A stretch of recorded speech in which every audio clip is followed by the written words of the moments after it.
బ్రాహ్మణ సంక్షేమానికి కూటమి ప్రభుత్వం అందిస్తున్న అనేక ప్రయోజనాల పట్ల టీడీపీ సాధికార సమితి రాష్ట్ర సభ్యులు చిత్రపు హనుమంతరావు హర్షం వ్యక్తం చేశారు.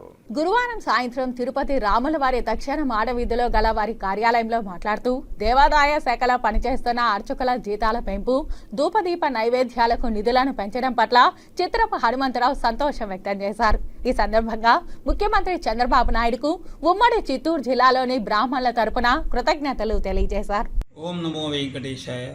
రాష్ట్ర ప్రభుత్వం నిన్నటి రోజు జరిగినటువంటి దేవాదాయ శాఖ సమీక్షలో దేవాలయాల్లో పనిచేస్తున్నటువంటి అర్చకులకందరూ కూడా వేతనాలు పెంచడం, అలాగే ధూపదీప నైవేద్యాలకు ఇచ్చేటువంటి 5,000 నుంచి 10,000 చేయడం, అలాగే వేదం నేర్చుకున్న విద్యార్థులందరికీ కూడా ఉద్యోగం వచ్చే వరకు 3,000 రూపాయలు నిరుద్యోగ భృతి ప్రకటించడం చాలా ఆనందదాయకమైనటువంటి విషయం. చంద్రబాబు నాయుడు గారు మేనిఫెస్టోలో ఇచ్చినటువంటి కార్యక్రమాలు అమలు చేస్తూ బ్రాహ్మణుల అభివృద్ధి కోసం పట్టుబడుతున్న ఈ ఉమ్మడి ప్రభుత్వాన్ని మనం బ్రాహ్మణులందరూ కూడా అభినందిస్తూ వారికి ధన్యవాదాలు తెలియజేస్తూ